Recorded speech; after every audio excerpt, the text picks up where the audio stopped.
덧사인이 끝나고 이제 일상으로 돌아왔습니다. 덧사인 명절 때문에 테스트하는 곳이 많이 문을 닫아가지고 신규 확진자가 많이 적었었죠. 3일 연속 적으면서 회복률이 5%나 올라갔습니다. 회복률이 70%였다가 10월 28일 75%까지 치솟았습니다. 확진자도 적고 그러다 보니까는 회복하는 사람이 자꾸 집으로 가면서 회복률이 확 올라간 거죠. 계속 이렇게 덧사인처럼 좋은 이런 수치를 좀 보였으면 좋겠습니다. 안녕하십니까, 자TV 시청자 여러분, 카트만두에서 최일수 인사드립니다. 10월 28일 화요일 네팔 소식 전하는 시간 갖도록 하겠습니다. 가장 먼저 코로나 소식입니다. 총 확진자는 24시간 동안 1954명이 나왔습니다. 그래서 지금 누적 확진자 수는 16만 2,354명이 됐고요.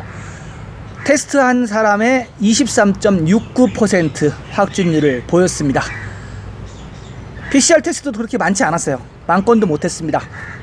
8,248건. 아직 확실하게 정상화가 된 건 아닙니다. 8,248건 하면서 지금 누적 PCR 건수는 140만 9,295건 실행했습니다. 카트만두도 마찬가지입니다. 카트만두 밸리도 확진자가 하루 동안 843명밖에 뜨지 않았습니다. 물론 뭐 적극적으로 안 했으니까 나오는 수치죠. 843명이 추가되면서 지금 현재 카트만두 누적 확진자 수는 71,488명 기록 중이고요. 세세하게 보면 카트만두가 696명으로 가장 많습니다. 그 다음에 랄리푸르가 118명, 박타푸르가 29명. 요 정도 수치만 나와도 좋겠는데요. 어떻게 될지 모르겠습니다. 활성사례 체크하겠습니다. 활성사례도 한 1000명 정도 다시 떨어졌습니다. 3일 연속 1000명씩 떨어지고 있어요. 카트만두가 16,201명, 랄리푸르가 2,398명, 박타푸르가 1,079명. 지금 불러드리는 숫자는 활성 환자입니다. 그래서 지금 카트만두 밸리의 활성 환자는 19,678명이 있고요. 전국 사례의 49.63%, 반 정도가 지금 카트만두에 있다고 보시면 되겠습니다. 카스키 활성 사례 약간 늘어났습니다. 822명.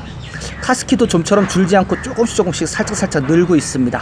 사망자는 11명이 나오면서 887명이 되었고요. 사망률이 올라갔습니다. 사망률이 계속 0.53%, 54% 하다가 사망자는 계속 지금 두 자릿수가 나왔잖아요. 그래서 지금 네팔의 사망률은 0.6%를 돌파했습니다. 앞으로 중증 환자가 더 늘어나기 때문에 사망률은 조금 더 올라가지 않을까, 좀 그렇게 생각을 합니다. 그래도 전 세계 평균에 비하면 0.6% 사망률 되게 적은 편입니다.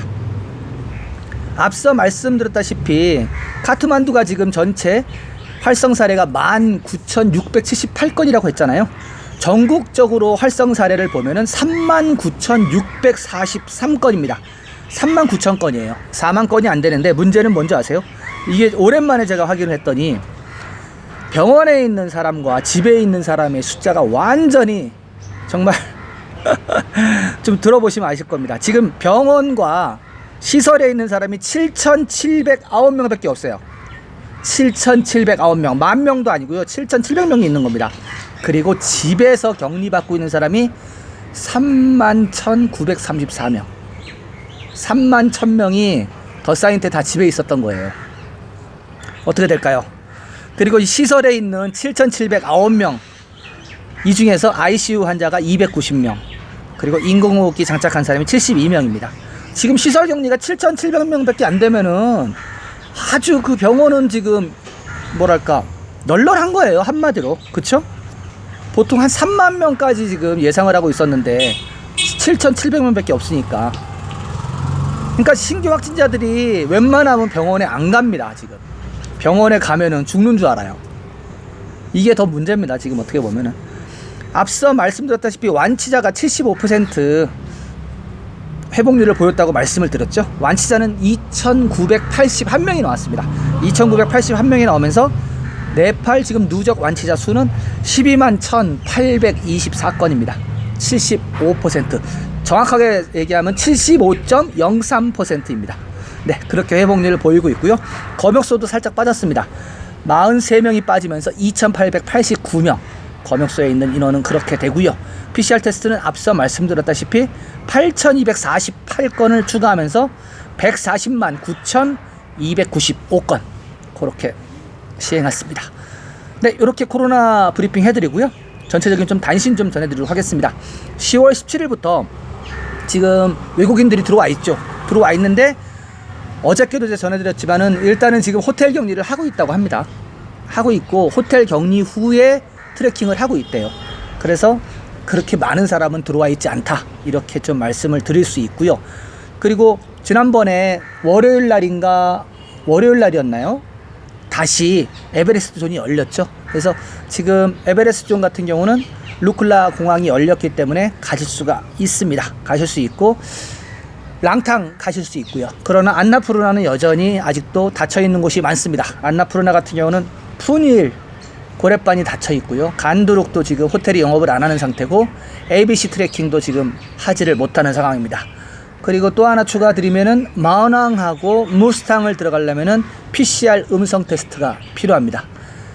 그래서 결론적으로 말씀을 드리면 이렇게 PCR 테스트도 필요가 없고, 그리고 마을도 열려 있는 곳은 오로지 마르디 히말 하나밖에 없다고 보시면 되겠습니다. 네, 좀 이렇게 좀 전해드리고요. 두 번째 소식으로 넘어가도록 하겠습니다.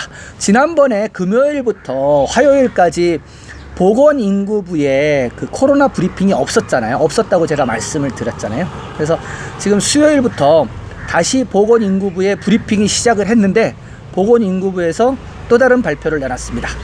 앞으로 보건인구부가 코로나 브리핑을 매일 하지 않고 일주일에 2번만 하기로 했다는 소식입니다. 전해드리도록 하겠습니다. 보건인구부의 정기적인 코로나 미디어 브리핑은 이제 일주일에 이틀만 제공됩니다. 보건인구부 대변인 닥터 자게스와르 가우탐 박사는 이제 일정이 변경되었으며 일요일과 수요일 2번만 미디어 브리핑을 할 것이라고 말했습니다. 앞으로 코로나에 대한 정보는 매일 4시 30분에 교육부 웹사이트나 교육부가 아니죠. 보건인구부 웹사이트나 페이스북, 트위터, 바이버, 모바일 어플리케이션에서 얻을 수 있다고 발표하였습니다. 글쎄요. 시계가 지금 거꾸로 가고 있습니다. 보건인구부 같은 경우는 지금 매일매일 더 치열하게 해야 되는데 미디어 브리핑 자체를 2번으로 줄였습니다.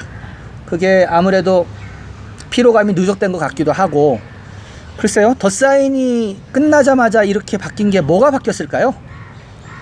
이제 정말로 긴 호흡으로 그냥 일상인가요? 코로나가? 하여튼 이제 앞으로는 보건인구부에서 발표하는 보건부, 그러니까 우리나라로 따지면은 보건복지부입니다. 보건복지부인데 보건부에서 이제 브리핑 2번밖에 안 한대요. 나머지는 너희들이 알아서 찾아서 들어와. 이거가 됐습니다. 네, 두 번째 소식 이렇게 하고 세 번째 소식으로 넘어가겠습니다. 세 번째 소식은 더 사인이 이제 열흘 동안에 막을 내렸죠. 이제 거기에 대한 좀 그 뉴스 한 꼭지가 있어갖고 제가 준비를 하였습니다. 팬데믹 속에서 더 사인이 끝났습니다. 더 사인은 항상 가족 상봉, 잔치, 기쁨의 시간이었지만 올해는 코비드 19 때문에 차분히 흘러갔습니다. 지난 몇 년 동안 휴대폰과 TV, 엔터테인먼트들이 안방을 점령하면서 전통적인 커뮤니티, 대나무 그네 타기나 연날리기 같은 것들이 사라져 갔습니다. 그러나 올해는 대부분의 종교 사원도 문을 닫았기 때문에 가족들이 전통적인 방법으로 축제를 축하함에 따라 연날리기와 커뮤니티 그네 타기가 다소 부흥을 하였습니다. 박타프로에서는 어떤 사람들은 늦은 밤까지 달빛에 흔들리고 있었습니다. 모든 연령대의 사람들이 커뮤니티 활동을 하루 종일 번갈아 하며 그네를 탔습니다. 더 쌓인 그네는 축제가 시작하기 보통 일주일 전에 만들어지며 띠아르 이후에 해체가 됩니다. 대나무와 마른 쐐기풀로 만드는 그네의 높이는 보통 8m를 초과합니다. 그네를 타는 것은 큰 축제 기간 동안 적어도 한 번은 땅을 떠나 구원을 얻을 수 있다는 믿음이 있습니다. 네, 올해는 예년보다 그네 타기라든지 연날리기 같은 거를 많이 했다는 소식입니다. 갈 데도 없고, 그쵸? 다 막혔잖아요. 갈 수도 없고, 그리고 사원들도 지금 다 지금 문을 걸어 잠그고, 그리고 사람들 모이게 하지 않고 하다 보니까는 가족들끼리, 마을 사람들끼리 대나무 그네를 만들고, 사진 보시면 아시겠지만은 대나무가 하나, 둘, 셋, 넷 하고 가운데 걸고 그러면 끝나요. 대나무가 되게 그 두께도 두껍고, 그리고 길이도 긴 대나무가 가을철에 저렇게 크게 자랍니다. 그래서 대나무로 이렇게 그네를 만들어서 그네를 타고, 그리고 우리나라 같은 경우 설날에 하는 연날리기는 네팔 같은 경우는 덧사이니 명절에 합니다. 그래서 연을 날리는 문화가 이 서양보다는 동양 쪽에 많이 있는 것 같아요. 그쵸? 보면은 뭐 일본도 그렇지만 우리나라부터 해서, 그리고 중국도 그렇고 네팔도 그렇고 쭉 가다 보면은 이란이나 이라크 그쪽에서도 연을 많이 날리더라고요. 그래서 아무튼 근데 그네 타기가 개념이 땅을 떠나서 신의 구원을 받을 수 있다는 어떤 잠시나마 하늘과 약간 가까워지는 그런 행동이라고 이렇게 표현이 되어 있더라고요. 참 신기한 표현이었습니다. 네, 이렇게 덧사이는 흘러갔고요. 또 이제 2주 정도 있으면 다시 띠아르 명절이 다시 시작이 됩니다. 띠아르 명절 되기 전까지 좀 코로나가 지금 이제 3일 동안 5% 회복률을 보였듯이 좀 계속 좀 회복이 됐으면 좋겠고, 확진자가 좀 적게 발생했으면 좋겠습니다. 자TV는 매일매일 네팔 소식을 이렇게 여러분들께 전해드리고 있습니다. 지속적으로 네팔 소식과 코로나 브리핑 받길 원하시면은 구독 버튼 눌러주시고요. 구독 후에 나오는 종 모양의 알림 설정 전체 설정하시면은 자TV에서 보내드리는 모든 소식을 가장 먼저 받아보실 수 있겠습니다. 저는 내일도 새로운 소식을 갖고 여러분들을 찾아뵙겠습니다. 시청해주신 여러분 감사합니다.